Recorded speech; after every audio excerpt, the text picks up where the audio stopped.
IHMA feels honored in welcoming the speaker of the day, Dr. Nahendra Babu sir, with unmounted teaching and clinical experience in homeopathy. He completed his BHMS in Karnataka University and MD in Maharashtra University. He is a multilingual and multifaceted expert doctor and is popular for his successful book on study of organon. He is a professor in Sairam Homeopathy Medical College who has a great fan base among students for his teaching till date. He is also a good artist with super aesthetic sense which could be visualized in his clinic even today. Now I request Sir to begin the session. Sir, please. IHMA has become a hometown for me. So during this pandemic and epidemic, I have presented many cases, many webinars on this platform, and I thank IHMA for providing another opportunity. Organizers approached me, so they wanted me to put some light on COVID infection, the coronavirus, and the epidemic and pandemic it has taken in the form through organon perspective.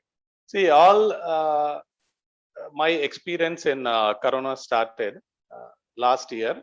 So once the government declared a lockdown, from there itself, I started planning how to treat Corona places from my perspective. So when it comes to management of COVID infection through homeopathy, rather as a organon professor in the background, so author of a book, I can say.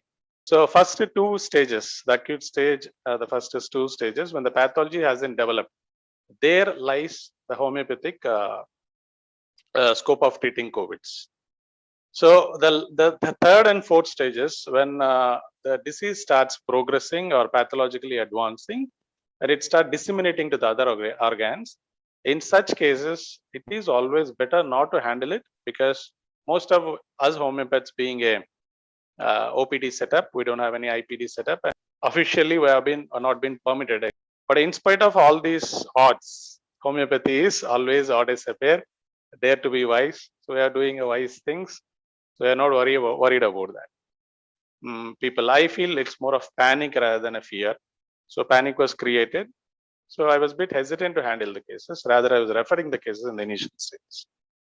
Later came one of my old patient. I can take the name organizers because I've taken permission from the patients also. Muthu Manikyam. Okay, he's one of my old patient hailing from a village. Okay, he's a farmer and he's settled in Chennai now. So he came to me. He's taking treatment for acidity, acid peptic disorder. So he came to me first, and he said, "Doctor, I'm taking treatment with you for acid peptic disorder. The problem is recently I had a fall and I had a fracture in my hip bone, which was very severe, and doctor wanted me to get operated. And when we went for the doctor, surgeon, orthopedic surgeon, and obviously it was a protocol at the time to go for RT-PCR test and everything, and he came out to be positive for COVID. Now the doctor said, since the COVID is positive, I cannot conduct the operation on you, so I want you to postpone the case for another 15 days. You have to complete your quarantine. Now, after this, he contacted me and he wanted me to handle the case for 15 days. That is how my journey in treating COVID cases started. So this Muthu Manikyam patient, he's bedridden because of hip fracture for 15 days. And I treated him with my own homeopathic medicines, which I'll try to give you in the end. Okay, and 15 days later, he was so confident. Due to patient's confidence only, I've taken the case. And after 15 days, the case has become negative. And throughout the cases, the surgeon was conducting all the laboratory investigations. So after negative, the surgery was conducted and the patient is in good condition now. And next came another person who is a IPS officer, and he used to visit me for back pain and joint pains due to the training, IPS training. And he developed positive, and of course, this was also asymptomatic. During the routine test, it came out, and he insisted he didn't want to go for allopathy, and since symptoms were not high. So the same case I treated with, and this time my remedies got little stronger. The protocol which I applied on this man, asymptomatic, and after 15 days he also became negative. I have the cases with me. And then another lady who is taking treatment for migraine regularly with me. She is a VDO, I think Village Development Officer. And during that COVID period, they were so busy visiting places to places. Phone consultation she did, and later I gave the medicines to her. Obviously, the report became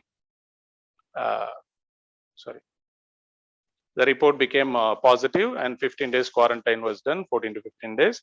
And later she recovered, and she started recommending few more friends and VDOs and all. And she recommended Palani, a fisherman. And I thought it's a asymptomatic case, but the patient collected the medicine, and somehow this happened. The patient got recovered, and after that, he started homeopathic medicines, and he said the patient is doing well. And around 20 to 30 cases, I started treating. Then the problems, what I understood, now entering into the topic of Organon. So the challenges that usually we meet when handling the COVID cases, I feel so. The main problem is collecting the symptoms. The virus is ever mutating. So many controversial theories are there, like whether the virus is artificial or man-made, or it's a biological war, or is it natural one?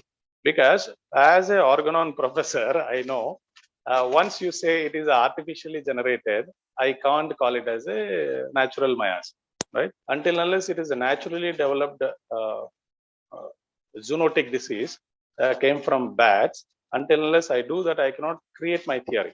In my area, Chromepet, where I practice, most of the people are middle class or lower middle class people. They come with cough, anosmia, and everything, dyspnea, breathlessness.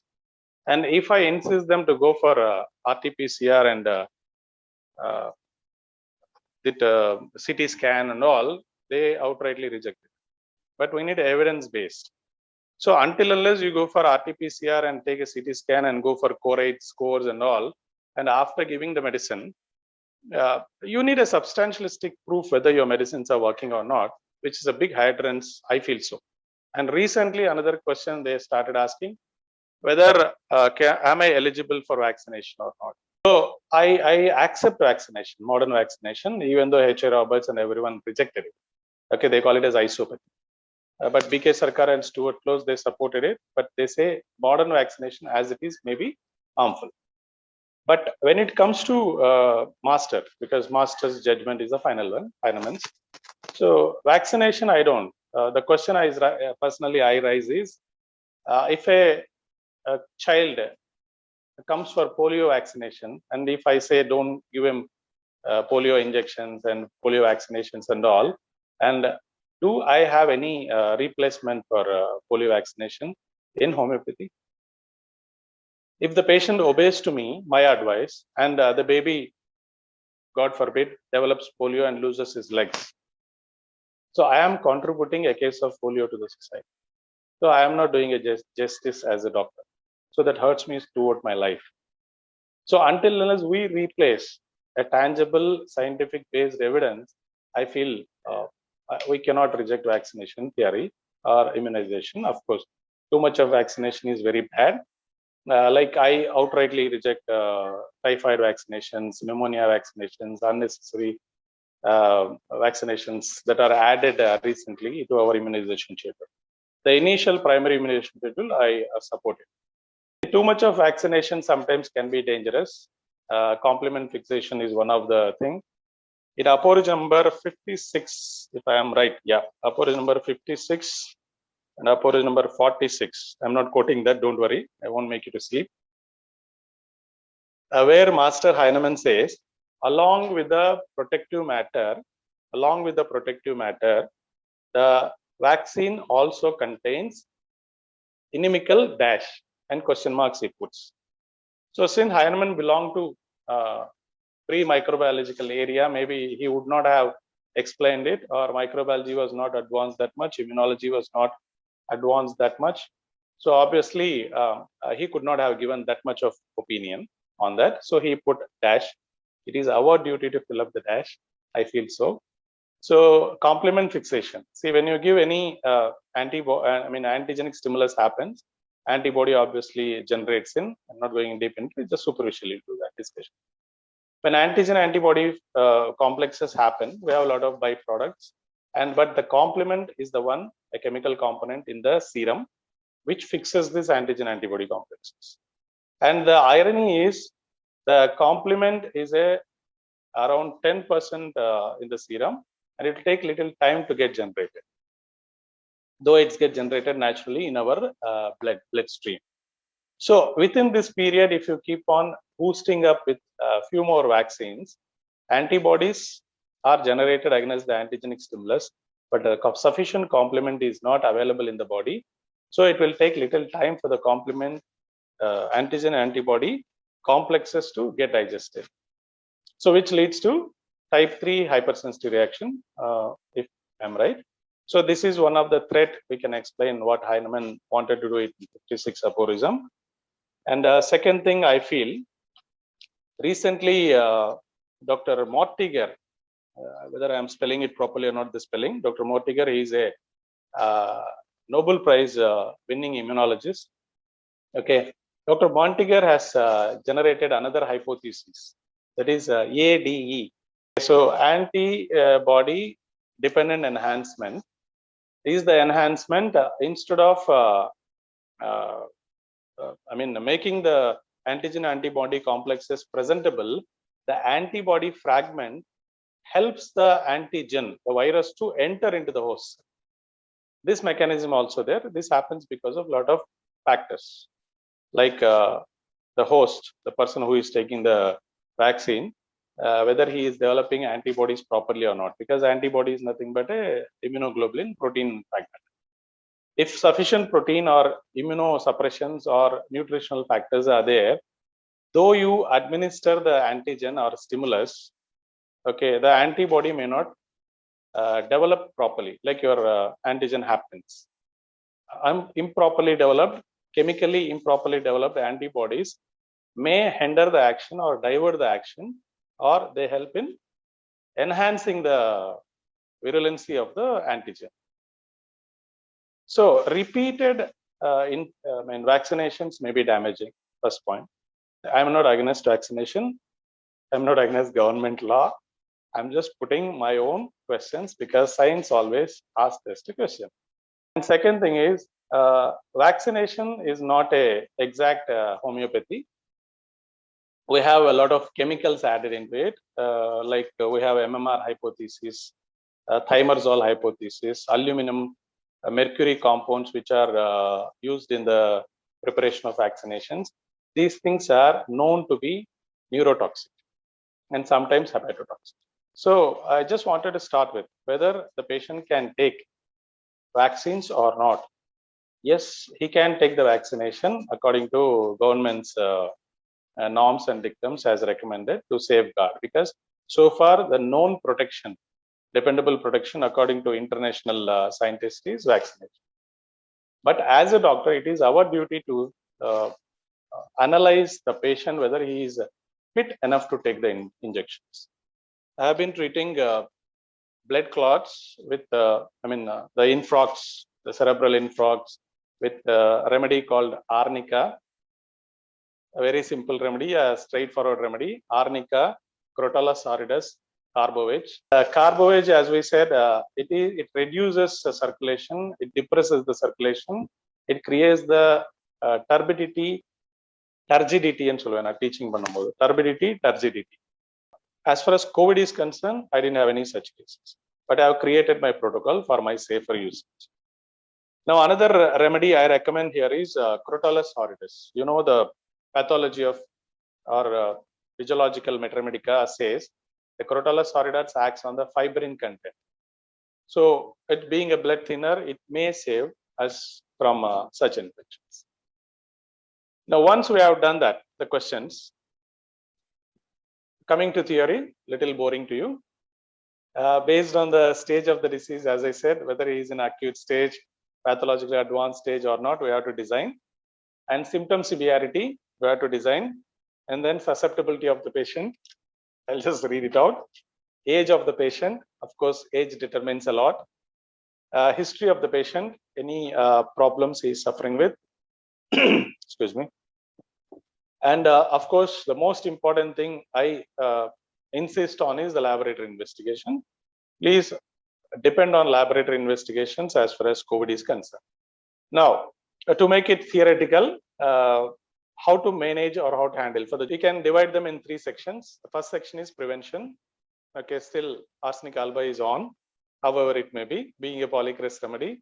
So prevention of COVID, some have contributed bryonia, some have contributed gelsemium, some are still sticking in our gestatia. Yeah, of course, asperosperma is a good remedy. Of course, asperosperma is a good remedy for breathlessness, but I feel we cannot replace it with supply of oxygen, right? We have to be honest to ourselves. There are gestatia was more